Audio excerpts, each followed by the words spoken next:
Diz assim: começou uma discussão entre os discípulos acerca de qual deles seria o maior. Você já brigou por causa de mistura em casa ou não? Já brigou? Quem aí já desentendeu por causa de mistura em casa? Não precisa levantar a mão, mas tenho certeza que o pessoal aqui não. Aqui ninguém nunca deve ter ficado nervoso por causa de mistura, mas você deve conhecer alguém que já perdeu as estribeiras por causa da mistura em casa. Às vezes por não dividir, comer o bife que não era para comer, ou estava pensando em outra coisa, né? E aqui começou uma discussão entre os discípulos. Começou uma discussão entre os discípulos acerca de qual deles seria o maior. E agora sim o texto de João, capítulo 13.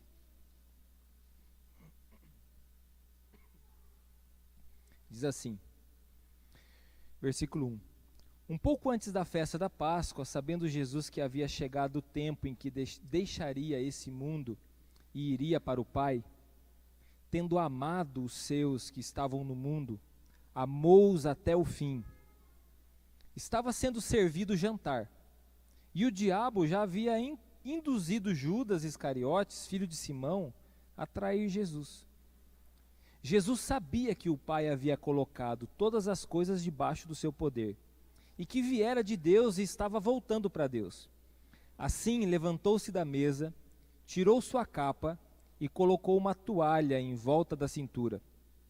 Depois disso, derramou água numa bacia e começou a lavar os pés dos seus discípulos, enxugando-os com a toalha que estava em sua cintura.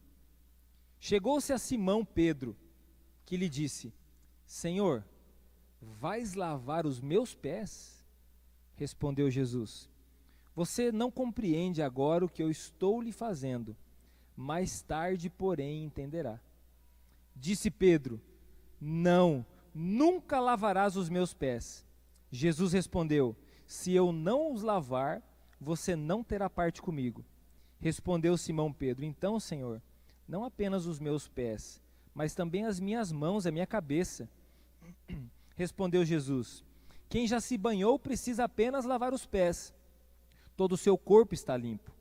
Vocês estão limpos, mas nem todos, pois ele sabia quem iria traí-lo, por isso disse que nem todos estavam limpos. Quando terminou de lavar os pés, Jesus tornou a vestir a sua capa e voltou ao seu lugar. Então lhe perguntou: vocês entenderam o que eu fiz? Vocês me chamam mestre e senhor, e com razão, pois eu sou. Pois bem, se eu, sendo senhor e mestre de vocês, lavei os pés, vocês também devem lavar os pés uns dos outros. Eu lhes dei o exemplo para que vocês façam como lhes fiz. Senhor, nós estamos diante da Tua palavra. Eu quero pedir ao Senhor nesse momento, Senhor Deus, que o Senhor venha edificar o nosso coração. Senhor Deus, nós abrimos o nosso coração para o Senhor, que nessa noite haja conversões, que nessa noite, Pai, haja alinhamento no coração, que nessa noite, Pai, enquanto a palavra é ministrada, pessoas sejam curadas. Espírito Santo, age no nosso meio, derrama da Tua unção nesse lugar. Senhor Deus, comece tocando corações. Se há pessoas para o Senhor comissionar, chamar, confirmar propósitos, chamados, Senhor Deus, toca corações. Nós te damos liberdade, Espírito Santo, para que o Senhor faça conforme o Senhor desejar nessa noite, para que o Senhor haja conforme o Senhor quiser nessa noite. Senhor Deus, toca famílias aqui nesse lugar, toca famílias nas casas, Pai, aonde essa mensagem chegar, que edifique o coração de muitas pessoas, para que o Senhor seja glorificado acima de todas as coisas, em nome de Jesus. Amém. Meu querido, a mensagem de hoje, ela se chama o fermento do orgulho. Você pode colocar orgulho e soberba também, são sinônimos, né? O orgulho e a soberba. É um dos conhecidos como grandes pecados capitais, né? O orgulho e a soberba também é conhecido como, talvez seja um dos maiores pecados, porque também é o pecado cometido por Satanás, Lúcifer, que era o anjo de luz. Em algum momento ele exagerou o pensamento ao respeito dele mesmo, e ele quis ser mais do que Deus, e aí veio a ruína dele. Ele caiu como né, uma estrela do céu. Né, Lúcifer, ele era conhecido como a estrela da manhã. É interessante que se você, em alguns momentos, né, do ano, não é sempre, a gente vê um planeta de manhã no nascer do sol, de manhãzinha, tem uma estrela, que é um planeta, né, é o planeta Vênus, que dá para ver, né, dá para visualizar ele durante o dia, dá para ver bem lá quando está nascendo de manhãzinha, né, ainda está meio escurinho, dá para ver o planeta Vênus. Em algum período do ano ele está alinhado assim. E na época, né, o entendimento então dos judeus era que quando Satanás caiu do céu é como a estrela da manhã, essa estrela da manhã que é Vênus, né, a estrela da manhã, como Satanás caísse, né, caiu do céu e ele foi lançado então nas trevas, por causa da sua soberba e por causa do seu orgulho, né, esses dois adjetivos aí que infelizmente está impregnado no coração de todo ser humano, em alguns com uma dose maior, em alguns com uma dose menor, mas no momento que a gente se converte, então isso começa a ser diferente, isso começa a mudar. No momento que a gente entrega a nossa vida a Jesus Cristo, isso também começa a mudar. O que é orgulho? Né, a gente tem até o costume de dizer, às vezes, né, todos nós usamos isso aí no português, né, eu tenho orgulho de você, né, a mãe fala para o filho, eu tenho orgulho de você, o pai fala para o filho, eu tenho orgulho dessa situação, né, a gente usa esse bom orgulho, e não é desse bom orgulho, né, dessa maneira de dizer que eu estou falando, mas estou falando da questão ruim, do que realmente significa o sentido da palavra orgulho. Orgulho significa um conceito exagerado de si mesmo. Uma pessoa orgulhosa, então, é alguém que tem um conceito exagerado de si mesmo, sente-se mais do que os outros, né? Na origem da palavra orgulho, é interessante que você encontra duas palavras boas, que é a palavra bravura e a palavra excelência. Então o que quer dizer isso aí? Que o orgulho, ele tem uma raiz no perfeccionismo. Uma pessoa que tem a síndrome, né, de ser perfeita em tudo, o que é? Não é no sentido de você ser excelente, mas no sentido de você sofrer com o perfeccionismo. Nada pode sair do seu controle, nada pode sair diferente do que você planejou, nada pode ficar fora do lugar, né? E as pessoas perfeccionistas, elas se cobram demais, elas se exigem demais, elas sofrem demais. Então, o perfeccionismo tem a raiz no orgulho, porque a pessoa não quer de maneira alguma cometer nenhum erro, a pessoa não quer de maneira alguma ser menos do que alguém, né? É isso que está dentro do coração do perfeccionista. A soberba, né? A soberba é o sinônimo de orgulho, e soberba, né, significa uma satisfação como um vício que embriaga o ser humano. E hoje em dia, quando a gente olha para a soberba, que é encher-se de si, então nós estamos a todo momento buscando, né, Senhor, nós queremos nos encher da Tua presença, nós queremos nos encher com o Teu amor, nós queremos ser cheios do Senhor. O soberbo, ele não quer ser cheio de Deus, ele quer ser cheio de si mesmo. Né, o soberbo, ele está sendo cheio sempre de si mesmo, e isso é viciante. Tanto que uma das coisas que fazem muito sucesso são as redes sociais. Por que faz tanto sucesso?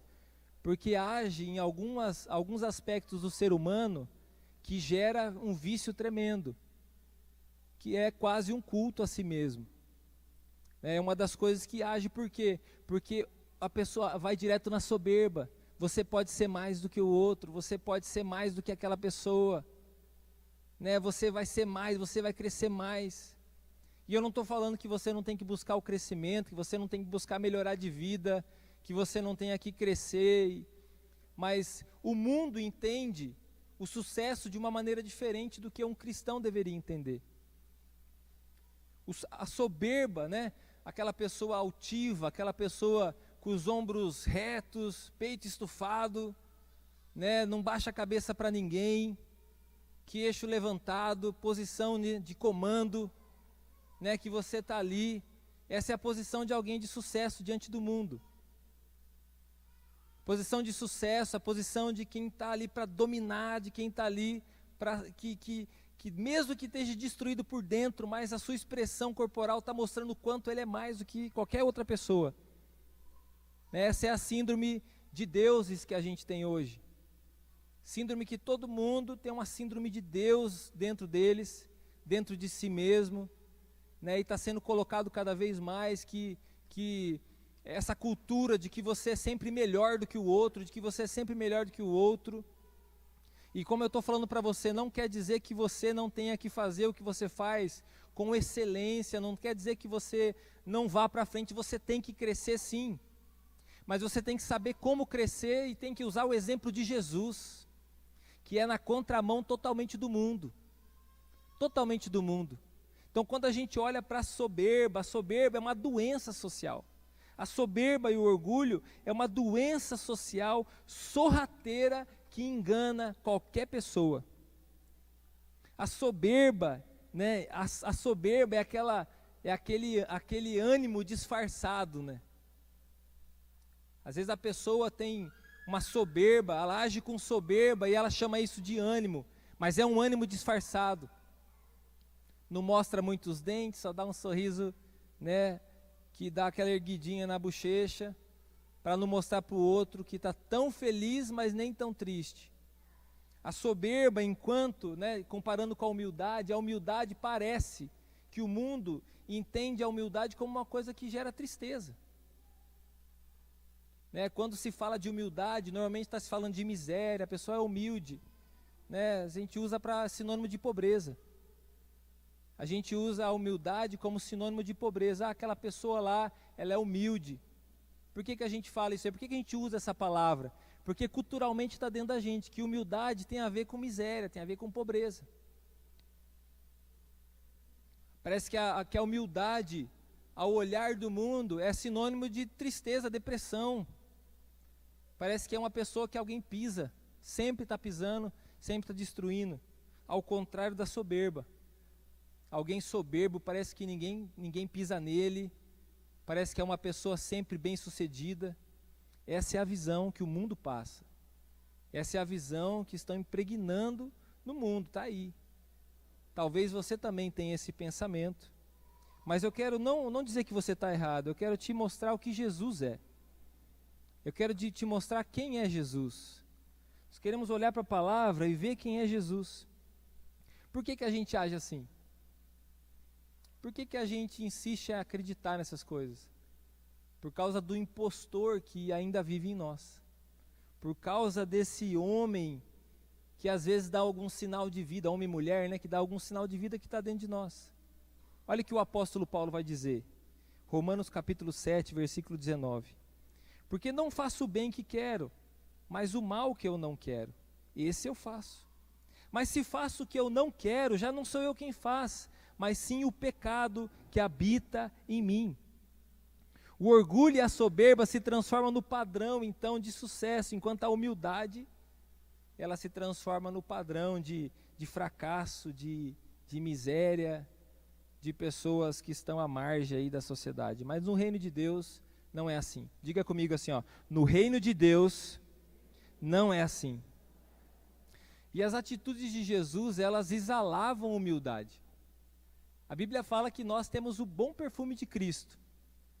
Então talvez um dos rótulos para o bom perfume de Cristo seria humildade. Esse perfume se chamaria humildade. Esse perfume seria chamado então de humildade, um dos perfumes. Jesus exalava a humildade. Em Mateus capítulo 11, do versículo 29 em diante, 29 até o 30, Jesus ele fala de duas características que ele tem. E ele diz assim: eu sou manso e humilde de coração. Ele está falando de humildade. Então uma das coisas que Jesus enfatiza é a humildade.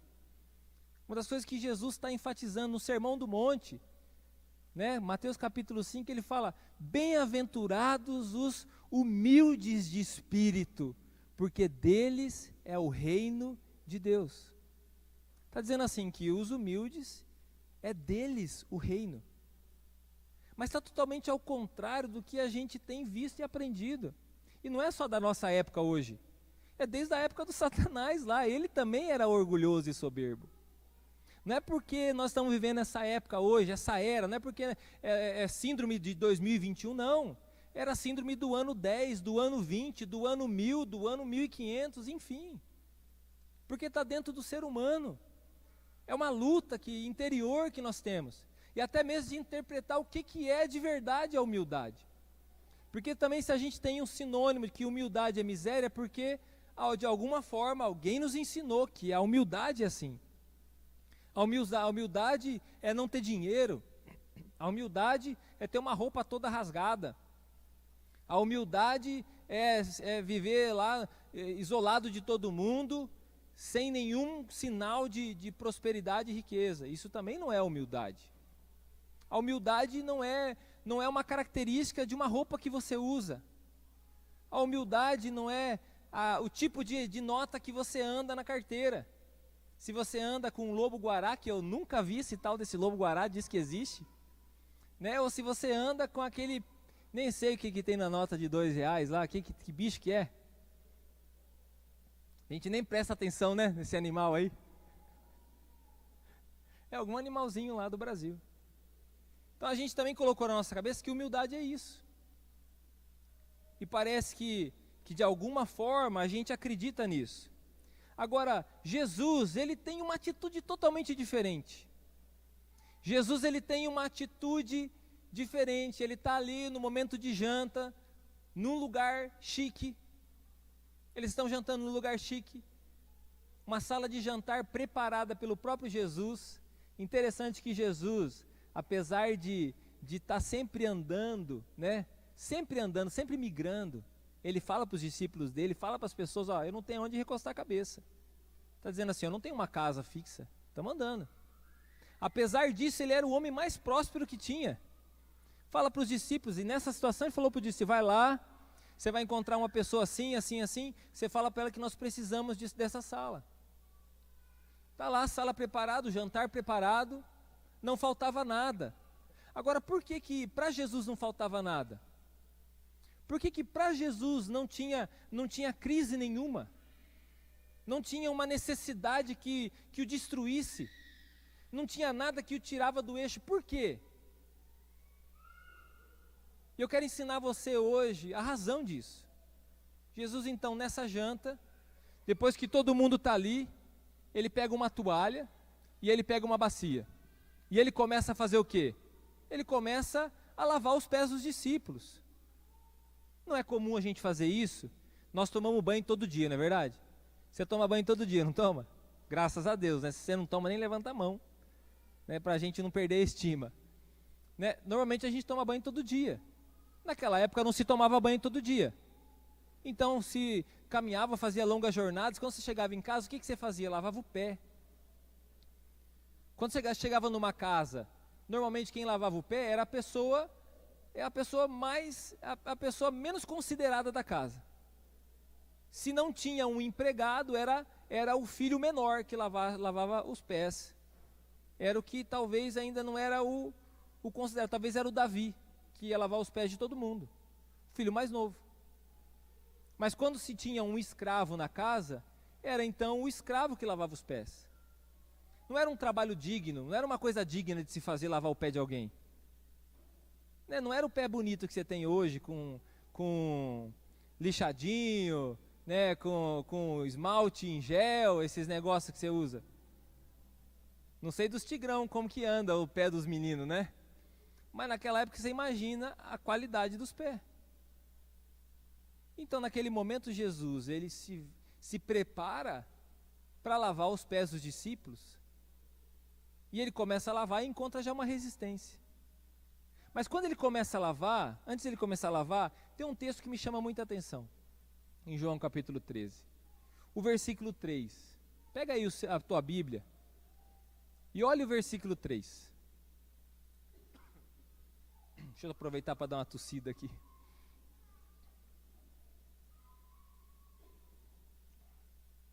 Está passando a tosse. João capítulo 13, versículo 3. Olha só o que diz o texto. Jesus, sabia que o Pai havia colocado todas as coisas debaixo do seu poder, e que viera de Deus e que estava voltando para Deus. E aí diz assim, ó, assim ele levantou-se da mesa, tirou a sua capa e colocou uma toalha em volta da cintura. Então depois do versículo 3, ele tem a atitude de tomar a toalha e levantou para lavar os pés dos discípulos. Mas antes disso o seguinte, ó, Jesus sabia que o Pai havia colocado todas as coisas debaixo do seu poder. Ou seja, ele sabia quem ele era. Ele sabia que ele era filho de Deus. Ele sabia que ele era o Messias. Ele sabia que todo o poder e autoridade estava sobre a vida dele. Ele sabia quem ele era. Tinha duas coisas que ele sabia quem de fato ele era, e ele sabia qual era o propósito dele. As pessoas às vezes têm dificuldade em servir, porque elas não sabem quem elas são. E elas acham que aquilo que elas estão fazendo, de repente se é algo, entre aspas, vergonhoso, vai definir quem elas são, porque elas não têm identidade. Então jamais ela vai ter aquela atitude ali. Pedro não tinha identidade ainda. Porque Pedro fala assim, não senhor, o senhor não vai lavar meus pés. Porque Pedro jamais lavaria o pé de nenhum dos outros discípulos. Porque ele ainda não tinha a identidade dele ainda formada no coração dele. Ele andava com Jesus, mas ele se achava mais do que os outros. Eu li o Lucas aqui, o capítulo 9, onde os discípulos estão discutindo quem deles é maior. Por que alguém discute quem é maior? Porque não sabe quem é. Por que alguém está discutindo quem deles é melhor, quem deles é maior? Porque de fato eles não sabem quem é. Porque se eles soubessem quem eles eram, eles nunca discutiriam uma coisa que eles já sabem quem eles são. A gente nunca discute uma coisa que a gente tem certeza quem a gente é. A gente não entra nem nessa conversa. Mas quando a gente tem dúvida, a gente entra na conversa. Porque a gente quer defender aquilo que a gente nem sabe se a gente é de verdade. A gente quer defender aquilo que a gente não tem certeza ainda que a gente carrega dentro de nós. E a Bíblia disse, Jesus sabia que o Pai havia colocado todas as coisas debaixo do seu poder. Ele não tinha dúvida disso. Ele não tinha dúvida disso. Ele podia abraçar um leproso, não fazia diferença. Ele podia sentar do lado de um coxo, sentar na mesa com um publicano, com uma pessoa, um cobrador de impostos. Ele podia entrar na casa de uma prostituta, ele podia entrar na casa de um fariseu, ele podia conversar com quem ele quisesse, ele podia estar onde ele quisesse. Ele não tinha como ser acusado pela religião. Aliás, mataram ele por causa disso, mas nunca destruíram o que tinha dentro dele. Nunca colocaram em dúvida o que ele tinha dentro dele. Jesus nunca teve dúvida do que ele deveria fazer. Em um momento ele sentiu angústia, mas nunca dúvida. No Getsemane ele sentiu angústia. Ele falou, Pai, se é a tua vontade, livra-me desse cálice, mas que não seja feita a minha vontade, mas a sua. Porque ele sabia que era o Pai que o havia chamado. E nesse momento, então, ele tem a atitude de servir. Ele tem a atitude, mesmo com todo o poder que ele tem, de servir. Ele tem a atitude da pessoa mais humilde daquele lugar, porque ele é humilde. E naquele momento, então, quando ele chega até Pedro, Pedro fala assim, não, o meu você nunca vai lavar. E Jesus responde para ele, Pedro, se você não permitiu eu lavar seus pés, você não tem parte comigo. Por que Jesus fala isso? Porque ele não amava Pedro? Por que Jesus fala isso? Porque ele não amava Pedro? Claro que não. Ele amava Pedro. Mas ele estava dizendo, Pedro, se você não descobrir quem de fato você é, você nunca vai ter a capacidade de ser alguém para servir no meu reino. De ser alguém que vai continuar a missão aqui nessa terra. De ser alguém que vai levar adiante o que nós estamos carregando. Se tem algo que nos define, meu querido, não é a soberba de Satanás, não é o orgulho do diabo. E Paulo vai dizer assim, ó, o orgulho de vocês não é bom. Do que ele está falando? Ele está falando da disputa que havia lá em Corinto. E lógico, né? Hoje nós não estamos em disputa nenhuma na igreja, está difícil até da pessoa vir na igreja. Ninguém está disputando quem que é maior numa igreja. As pessoas estão disputando quem é maior ali fora. As pessoas estão disputando quem tem mais terra. Às vezes compra terra não para produzir mais, mas para ser mais do que o outro. Porque não sabe quem é e precisa ter alguma coisa que mostra que ele é mais do que alguém. Porque o que tem dentro de si não é suficiente para mostrar que é mais do que aquela pessoa. Então eu vou comprar mais terra. Não, eu quero ter mais dinheiro que aquela pessoa. Eu quero ter um carro mais bonito que ela. Não porque precisa de um carro, mas porque quer ser mais do que aquela pessoa. Se aquela pessoa faz isso, eu vou fazer diferente, fazer mais ainda. Quer ter mais gente na igreja? Pode colocar pastor no meio aí. Pode colocar líderes no meio. Quer ter mais gente na igreja? Não porque quer ganhar mais vida para Jesus, mas porque você quer ser mais do que o outro. Quer ter mais pessoas em tal lugar? Porque quer ser mais do que o outro. Ou seja, está tudo errado. A motivação do coração está errada. E não tem como dar o fruto bom. Não tem como dar certo. E às vezes dentro da casa está repleto de soberba, porque às vezes a disputa está entre os próprios irmãos. Está lá o Caim e Abel disputando a oferta. Está lá o esposo e a esposa. Em vez de trabalharem juntos, estão disputando quem que é mais, quem que ganha mais, quem que faz mais, quem que é mais certinho. Enquanto a gente deveria estar trabalhando juntos, servindo uns aos outros. É servindo que a gente é maior. E Jesus dá um checkmate na gente. Porque ele fala assim, você quer ser maior? Fala para os discípulos, você quer ser maior no meu reino? O maior é o seguinte, o maior é o que serve. Deu um nó na cabeça dos caras. Como assim? Como assim maior que serve? Maior é o César, que todo mundo serve ele. Maior é o Herodes, que todo mundo serve ele. Como assim maior é o que... Maior é quem? Maior é o que arrumou as coisas, maior é o que preparou, maior é o que viu. O primeiro milagre de Jesus nas bodas de Canaã, ele entrou no lugar onde os cozinheiros estavam. Naquele lugar onde os cozinheiros estavam, o povo da festa não estava. E o interessante é que Jesus, não somente nesse milagre, mas em muitos milagres que ele fez, ele pedia para a pessoa não contar nada para ninguém. Você já imaginou um milagre tão grande acontecer, de repente um paralítico se levantar, uma multiplicação acontecer, e Jesus dizer para a pessoa assim, não conta nada para ninguém.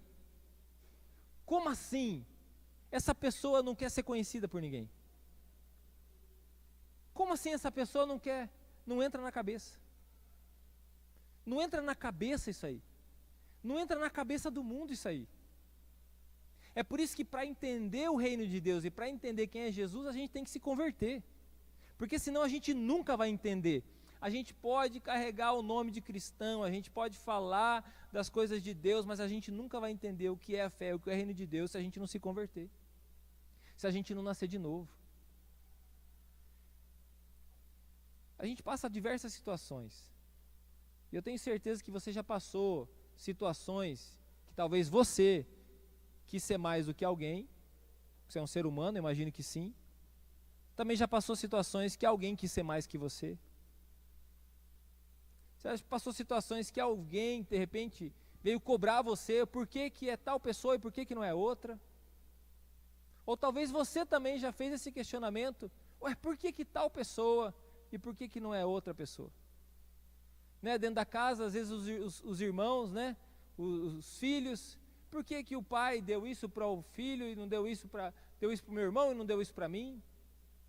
Por que que a mãe fez isso pela filha tal e não fez isso por mim? São sentimentos que brotam no nosso coração. Mas o que que o Senhor está nos mostrando? O que que o Senhor está ensinando? Está ensinando que maior é aquele que serve. Quem que é o maior? Aquele que serve. Agora, por que que Pedro não queria que Jesus lavasse os pés dele? Por que que Pedro ainda insistia, falava, não, o meu o Senhor não vai lavar de jeito nenhum. Vamos tentar imaginar o que que passou na cabeça de Pedro? Talvez ele teve vergonha. De repente ele estava com a meia furada, né? Não usava meia naquela época. De repente estava com a meia furada, falava, mas logo hoje, né? Logo hoje eu estou com a meia furada. De repente estava com a unha encravada. Mas de repente estava com vergonha. De repente estava com vergonha. Você já sentiu vergonha da sua vida? Já sentiu vergonha de quem você é? Você já sentiu vergonha da sua aparência? Por que eu não sou... Por que eu não sou o Brad Pitt, meu Deus do céu? Por que eu não nasci a Barbie? Por que eu tinha que nascer desse jeito? Samuel olhou para mim hoje, falou assim: nossa, que barrigão, pai. Falei, meu Deus, mas eu com barrigão, né? Mas o coronavírus deu uma aumentada, né? Culpa do coronavírus. Deu uma aumentada. Ele falou assim: já pensou um pastor barrigudo? Falou desse jeito para mim. Pensei assim, não, mas eu sei quem eu sou em Deus. Não é esse piá que vai ficar me falando quem que eu tô. Tô brincando com vocês. Achei graça. Tanto que estou contando para vocês. Mas você tem vergonha de alguma coisa? Tem vergonha, de repente, de quem você é? Da família que você nasceu? Tem vergonha, de repente, que você não é aquela pessoa que... Por que eu não nasci num berço de ouro? Por que eu não nasci com isso ou com aquilo? Ou então, por que eu nasci com um berço de ouro e não nasci num lugar mais que eu precisasse lutar pelas coisas e crescer? O que será que Pedro sentia? Qual que era o sentimento de Pedro por não querer que Jesus lavasse o pé dele? Talvez ele sentia vergonha, ué. Como assim? Será que ele se sentia refém do status que ele tinha? Opa, meu status. Jesus já me deu um pouquinho de moral, né? Aquela hora parece que eu entendi que sobre mim vai edificar uma igreja. Entendi meio errado o negócio, mas parece que ele disse isso. Será que eu que vou liderar essa cambada aqui? De discípulo? Será que era o status dele? Ele pensando assim, não, vamos Jesus lavar o pé de todo mundo. Vamos lavar o pé desses pobres coitados aí. Mas o meu não. Será que ele estava preocupado com o status deles? Será que ele era refém do status dele? Quantas pessoas são reféns hoje do status que tem? Refém. Quantas pessoas que não se converte porque é refém do status? Como que eu vou me converter? Como que eu vou me converter? Eu sou da família tal. Tantos anos. Como que eu vou me converter? Eu sou fulano de tal. Eu já ouvi isso algumas vezes. Pessoas dizer, pastor, mas nessa idade, como que eu vou me converter nessa idade? O que estava querendo dizer? Tem uma tradição na minha família. Eu entendi a palavra, mas como que eu vou me converter? Ou seja, refém do próprio status. Quantas pessoas estão refém do próprio status e não conseguem permitir que Jesus lave os pés? Quando a gente está, por exemplo, o ambiente que a gente tem do encontro com Deus, a gente está ali servindo, todo mundo está com a mesma cor de roupa, um colete laranjinha, está ali fazendo alguma coisa por alguém, e o gostoso é isso, ao mesmo tempo que você está lá limpando o banheiro que alguém usou, ao mesmo tempo você está ali, depois de lavar a mão, claro, né? Está ali orando por alguém, de repente você está sentado à mesa, e em vez de comer primeiro, você está servindo alguém para comer. Que bom que se a gente fosse laranjinha na nossa própria casa. Que bom que a gente fosse laranjinha com os nossos filhos, ou com os nossos pais. Que bom que você desse um dia de princesa para tua mãe e lavasse o banheiro da tua casa. Assim, mãe, eu vou dar um dia de princesa para você. Eu vou lavar o banheiro hoje. E vou arear o rejunte. O bolor que formou no teto agora do período do inverno, eu vou limpar tudo, mãe, para a senhora.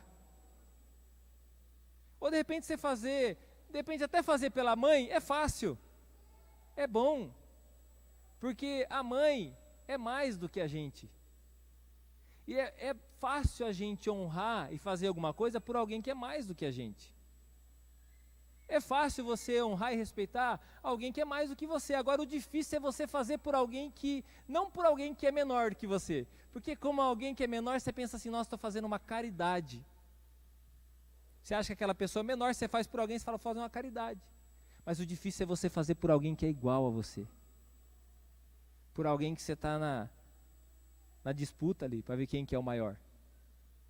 O difícil é você fazer por aquela pessoa que está do seu lado, que você pensa assim, não, por essa aqui, ela tal dia falou tal coisa para mim, ela me falou que eu sou feio, falou que eu sou feioso, e eu vou fazer isso aqui pela pessoa? Lavar os pés dela? Difícil é a gente servir quem está no mesmo nível que a gente, é por isso que tem tanto problema conjugal.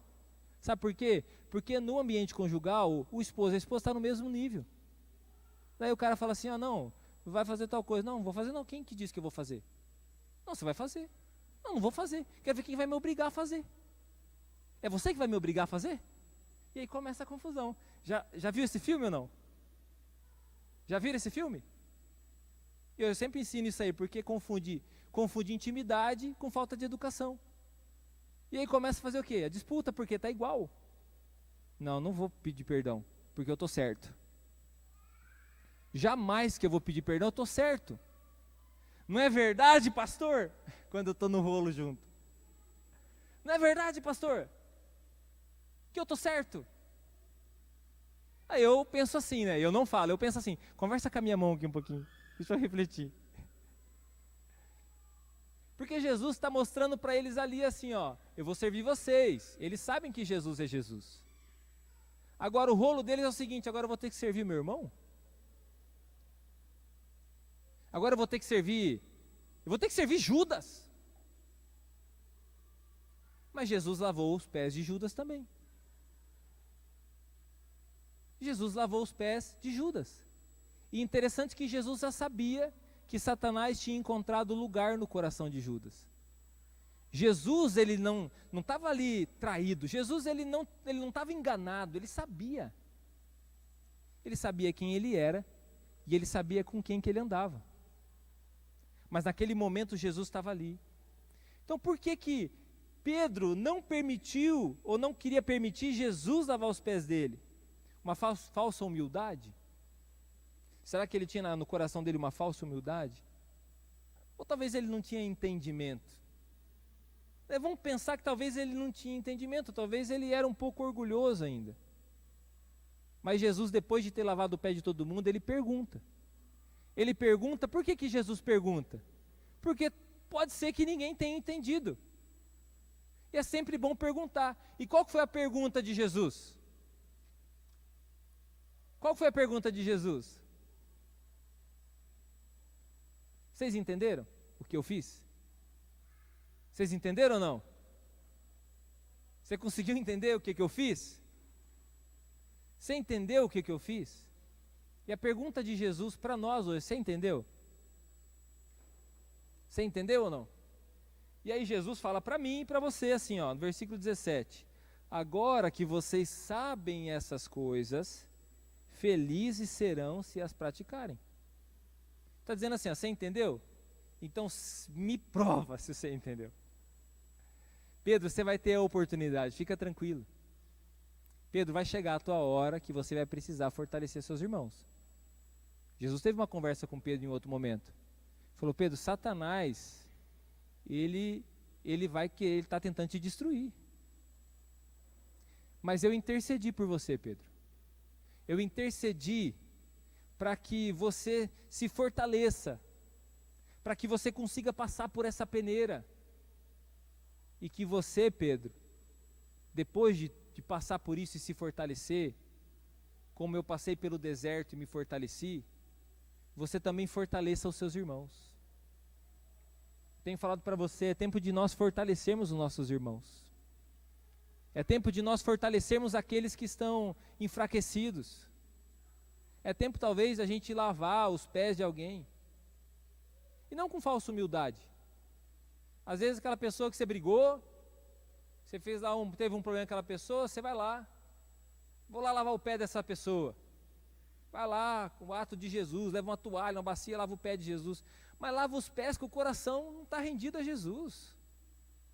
O lavar os pés, meu querido, não é um pedido de perdão, é uma decisão em servir.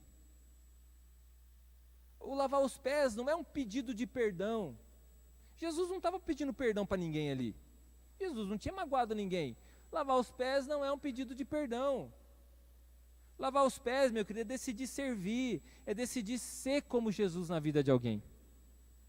É decidir ser como Jesus na vida de alguém. É decidir assim, não, eu vou ser como Jesus nessa terra e não como os deuses desse mundo. Eu não quero ser um Deus desse mundo. Vou decidir, eu não quero ser um Deus desse mundo. Quem são aqueles que vão se destacar então? O que é sucesso no reino de Deus? Tenho declarado que a riqueza do mundo está mudando de mão, vai chegar na tua mão em nome de Jesus. Eu quero que você prospere. Mas eu quero que você prospere, não que você se ensoberbeça. Eu quero que você prospere, seja parecido com Jesus. Eu quero que você cresça, que a sua família vá longe, cresça, que os seus filhos possam ser as crianças que se destacam, como Daniel se destacou lá na Babilônia, pela sua sabedoria, pela sua inteligência. Mas sejam as pessoas que sejam parecidas com Cristo, que sabe quem é e qual é o propósito. Porque se nós não sabemos quem nós somos, aqui nós temos vários adolescentes na igreja, você tem que saber quem você é em Deus, porque senão, o que os teus amigos ficam falando para você, ou o que o cantor tal está fazendo, o que o outro está fazendo, você vai só ficar copiando. Por que a gente fica copiando as pessoas? Porque a gente não tem identidade. Por que a gente quer ficar copiando um cantor, um ídolo? Porque a gente quer cortar o cabelo igual, quer fazer as coisas igual, quer fazer a mesma tatuagem, quer andar com a mesma roupa, quer tomar tal coisa porque a pessoa toma, quer usar tal coisa porque a pessoa usa. Por que a gente faz isso? Por quê? Porque não temos identidade. Nós não somos como Jesus, não sabemos quem nós somos, não sabemos o poder que tem dentro de nós. Mas quando a gente sabe quem a gente é, você também não tem que usar essa frase assim, não tem que provar nada para ninguém, porque eu sei quem que eu sou em Jesus Cristo. Eu sei quem que eu sou em Jesus Cristo, não tem que provar nada para ninguém. Isso é arrogância. Isso é a tua identidade, é arrogância disfarçada de identidade cristã. Você não precisa falar uma coisa dessa. Você sabe quem você é. Viva como quem você sabe quem você é. Seja como Jesus. Jesus sabia quem ele era e nunca desprezou ninguém. Jesus sabia quem ele era e nunca agiu com arrogância com ninguém. Jesus sabia quem ele era e ele nunca destratou os seus amigos, seus familiares. Pelo contrário, ele sempre foi firme nas suas posições, porque ele sabia quem ele era. Estava lá 12 anos de idade, lá no templo, sumiu Jesus. Maria e José perdeu Jesus. Cadê esse piá cabeçudo? Está lá onde? Cadê esse Jesus? Meu Deus, perdemos Jesus. Vieram para Jerusalém, cidade grande. Não sei se você já foi em cidade grande. Cidade grande é complicado. Já contei algumas histórias para você de quando eu viajei para a cidade grande. Primeira vez que eu passei por São Paulo, eu achei, meu Deus, vou ser sequestrado aqui nesse lugar. Mas eu descobri que eles sequestram só quem tem dinheiro, então eu fiquei mais tranquilo. Sequestrar para quê eu? Vai sequestrar eu para quê? O que vai fazer? E aí Jesus aparece, estava lá, ficou alguns dias lá com os doutores da lei, ensinando a Torá. Ei, onde você estava, Jesus? Eu estava cuidando das coisas do meu pai. Mas ele não estava destratando a mãe, ele não estava destratando o pai. Ele só sabia o que ele estava fazendo. Então, meu querido, a gente tem que revestir o nosso coração de completa humildade. E como que a gente demonstra a humildade? Servindo. Eu quero hoje deixar essa palavra para você, né? Eu quero desafiar você, nessa semana, a servir alguém na sua casa. Talvez falar para você assim, vai lá servir alguém que precisa. Você vai pensar, pastor, agora não está na época de servir ninguém, porque a gente está no coronavírus. Não dá para servir ninguém. A gente não tem como fazer nada por alguém, porque pode ser que eu contamine. E a gente tem um bom álibi. Mas então vamos começar pelo nosso próximo, mais próximo, pela nossa casa. Pega a sua família. Essa semana, decide fazer alguma coisa na sua casa. Decide servir a sua família. Decide fazer algo que é inesperado. Decide servir os seus irmãos. Decide servir os seus pais. Decide servir alguém que está lá dentro da sua casa. E se você quer ir além, você pode ir além, né? Faça alguma outra coisa por alguém. Pessoas que estão enfermas, pessoas que estão enlutadas, pessoas que estão sofrendo. né? De repente, só a sua ligação, de repente só uma lembrança, algo que você possa fazer por essa pessoa, algo que você possa ajudar essa pessoa, algo que você possa de alguma forma estender a mão e ser como Jesus na vida dessa pessoa. E claro, né, se você precisa de fato lavar os pés de alguém, faça isso. Se você tem que lavar os pés de alguém, tem que acertar alguma coisa com alguém, faça isso. Não deixa para amanhã o que você pode fazer hoje. Quero te convidar para ficar de pé, nós vamos ter um momento de oração.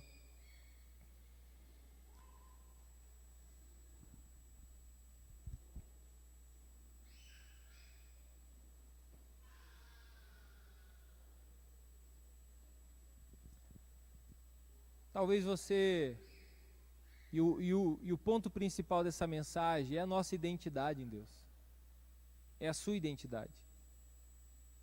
A sua identidade em Deus, o seu propósito em Deus, quem você é de verdade.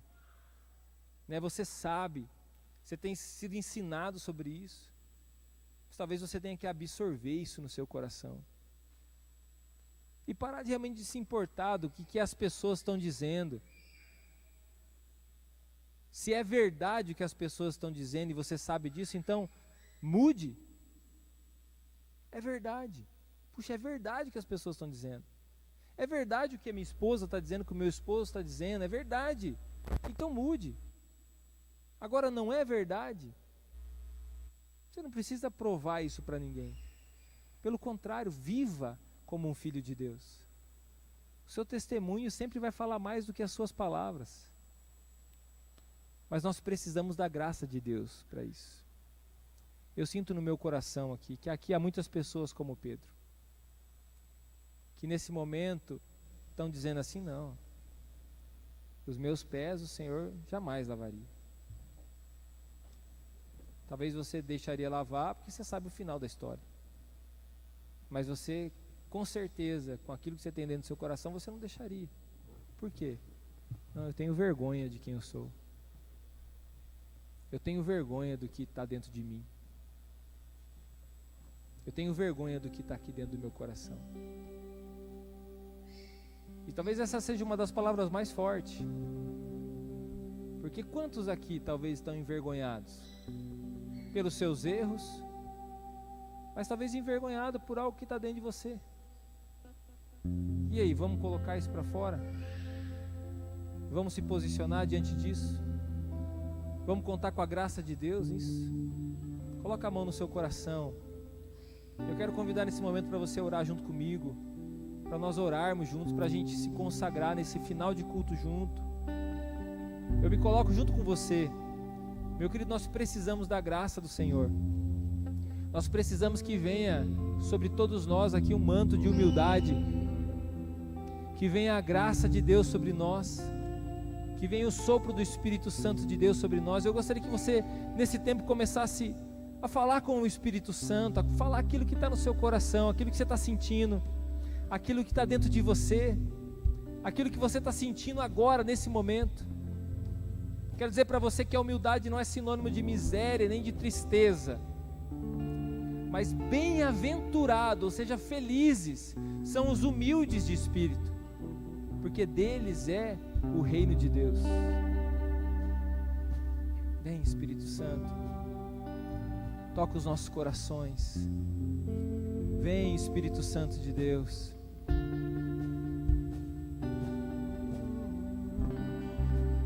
Oh, Senhor, vem sobre este lugar. Vem, Espírito Santo, e enche esse lugar, Deus.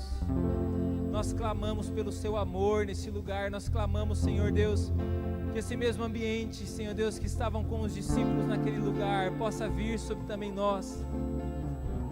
Senhor Deus, nós possamos sentir esse ambiente dessa janta que o Senhor estava com os seus discípulos. Nós possamos sentir esse ambiente de humildade nesse lugar. Comece a falar com o Senhor, meu querido. Abra o seu coração para Deus. Entrega o seu coração para Deus. Oh Deus, eu preciso de Ti. Oh, eu preciso de Ti. Eu preciso de Ti.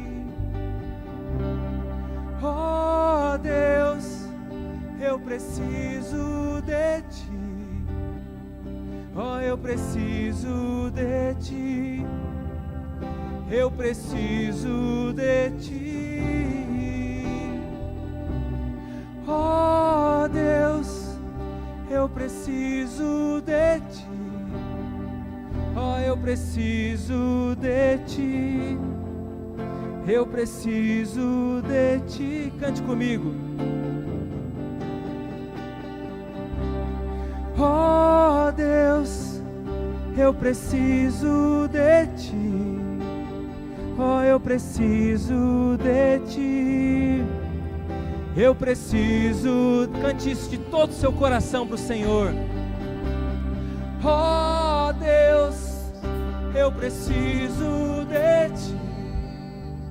Oh, eu preciso de ti. Eu preciso de ti. Do seu favor, do teu calor, do teu amor. Ninguém me ama como meu Senhor. Nós precisamos de ti, Senhor. Do teu favor, do teu amor, do teu calor. Ninguém me ama como meu Senhor. Ninguém me ama como meu Senhor. Do teu favor, do teu calor, do teu amor. Ninguém me ama como meu Senhor. Deixa o amor de Deus encher o seu coração. Vem, Senhor. Oh, Deus, eu preciso de ti. Oh, eu preciso de ti. Eu preciso de ti. Oh, Deus, eu preciso de ti. Oh, eu preciso de ti. Eu preciso de ti. Cante isso mais uma vez. Oh, Deus, eu preciso de ti. Eu preciso de ti. Eu preciso de ti. Do teu favor, do teu calor, do teu amor. Ninguém me ama como meu Senhor. Senhor, nós estamos aqui há tantos Pedros. Senhor Deus, aqui há tantas Marias. Aqui tantas pessoas, Senhor Deus, que precisam da Tua graça. E nós precisamos que o Senhor mude o nosso coração. Nós precisamos que o Senhor encha o nosso coração com os valores, com os princípios do Teu reino. Nós queremos ser essas pessoas bem-aventuradas. Nós levantamos os nossos olhos para o céu, de onde vem o nosso socorro. E nós pedimos ao Senhor, Deus, vem sobre nós essa noite. Oh, Deus, eu preciso de ti. Oh, eu preciso de ti. Eu preciso de ti.